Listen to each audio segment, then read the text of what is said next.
જ્યારે તથ્યકાંડ થયો ત્યારે આરોપી પકડાયો, બધું થયું, અને ત્યાર પછી એ પણ વાત થઈ કે હવે પછી એવી રીતે કાયદો ઘડવામાં આવશે કે એવી રીતે કાર્યવાહી કરવામાં આવશે કે આવા જે નબીરાઓ છે તેમની પર લગામ લગાવી શકાય. પરંતુ નિધિ, અત્યારે સવાલ અહીં એ પણ ઉઠી રહ્યો છે કે 10 કલાક વીતી ગયા, હજુ પોલીસને ખબર નથી. તો પોલીસને ખરેખર ખબર નથી કે પોલીસે જણાવવું નથી, પોલીસે છુપાવવું છે કે શું આ પણ કોઈ કરોડપતિ બાપની ઓલાદ છે, કોઈ કરોડપતિ બાપનો નબીરો છે કે કોઈ અધિકારીનો નબીરો છે?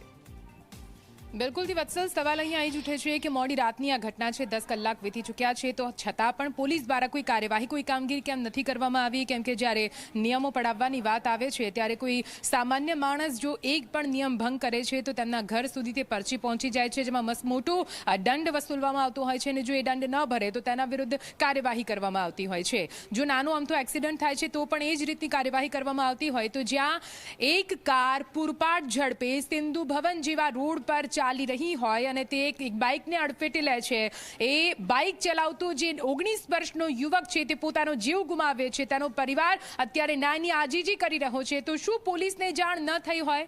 એ માનવામાં જ ના આવે કે પોલીસને જાણ ન હોય, એટલા માટે જ હવે ચર્ચા એ પણ છે કે પોલીસ આ સમગ્ર મામલો દબાવવાનો પ્રયત્ન કરી રહી છે. પરંતુ આ મામલો દબાવવા પાછળ આખરે કયું એ માથું છે, કયું એ મોટું માથું જેના ઇશારા પર આ પૂરું કામ થઈ રહ્યું છે, આ કેસને દબાવવાનો પ્રયત્ન કરવામાં આવી રહ્યો છે, તે સવાલ ઉઠે. તે જાણકારી મળશે એટલે ચોક્કસ આપણે પહોંચાડીશું. પરંતુ અત્યારે હાલ જે વિગતો સામે આવી રહી છે એ પ્રમાણે સિંધુ ભવન રોડ પર અકસ્માત જે સર્જાયો હતો, જેમાં જગદીપ નામના 19 વર્ષના યુવકનું મોત નીપજ્યું છે. એ બાઇક હતો, એ બાઇકનો નંબર પણ વેરાવળ તરફનો છે, એટલે ગણી શકાય કે સૌરાષ્ટ્રથી એ જે યુવક હતો તે અહીંયા આવેલો હતો.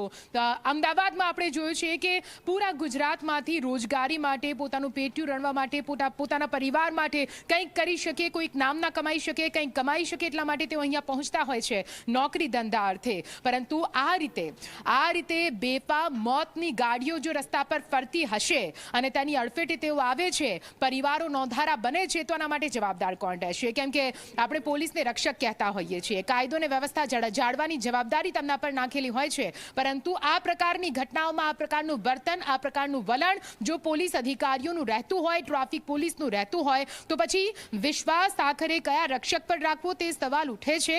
આ પહેલા પણ આપણે તથ્યકાંડમાં પણ જોયું છે કેવી રીતે આ જ એસજી હાઈવે અને આ જ સિંધુ ભવન રોડ હતા, જ્યાં આ જ રીતે અકસ્માતોની વણઝાર સર્જાતી રહી છે. અને જ્યારે આપણે આપણું માઇક લઈને અધિકારીઓ પાસે પહોંચતા હોઈએ છીએ ત્યારે મોટા મોટા વાયદા અને મોટા મોટા જે સપનાઓ બતાવતા હોય છે કે હવે પછી આ પ્રકારની ઘટના નહીં ઘટે, હવે તમે નિરાંતે રોડ રસ્તા પર શાંતિથી તમારું વાહન ચલાવતા તમારા નિર્ધારિત સ્થાન પર પહોંચો, અમે તમારી રક્ષા કરવા માટે છીએ, અમે ટ્રાફિક નિયમોનું પાલન કરાવીશું. પરંતુ શું એ ટ્રાફિક નિયમોનું પાલન થાય છે? નથી થતું. તો એ જોવાની જવાબદારી કોની છે? ટ્રાફિક પોલીસની છે. શું ટ્રાફિક પોલીસ પોતાની જવાબદારી પૂરી રીતે નિભાવી શકે છે ખરી? આ સવાલ એટલા માટે ફરી એકવાર ઉઠી રહ્યો છે કેમ કે આજથી થોડા મહિનાઓ પહેલા તથ્યકાંડ બાદ પણ એવો જ એક હિટ એન્ડ રનનો કિસ્સો સામે આવ્યો હતો, જ્યાં એક મહિલા પોતાની બાળકી સાથે એક એક્ટિવા પર જઈ રહી હતી, જેને પાછળથી ટક્કર મારી, એ એક્ટિવા પંગોળાઈ ગયું, એ મહિલા હતી, તેને ઈજા પહોંચી, દીકરીને ઈજા પહોંચી. સદનસીબે બેની જીવ એ વખતે બચી ગયો હતો. પરંતુ આ વખતે સદનસીબ એ જયદીપ, એ જે 19 વર્ષનો યુવક હતો, તેને ન મળ્યું. તેનું નસીબ એટલું કામ નહોતું કરતું, એટલા માટે કારની અડફેટે આવ્યો અને તેને મોતને ભેટવું પડ્યું છે.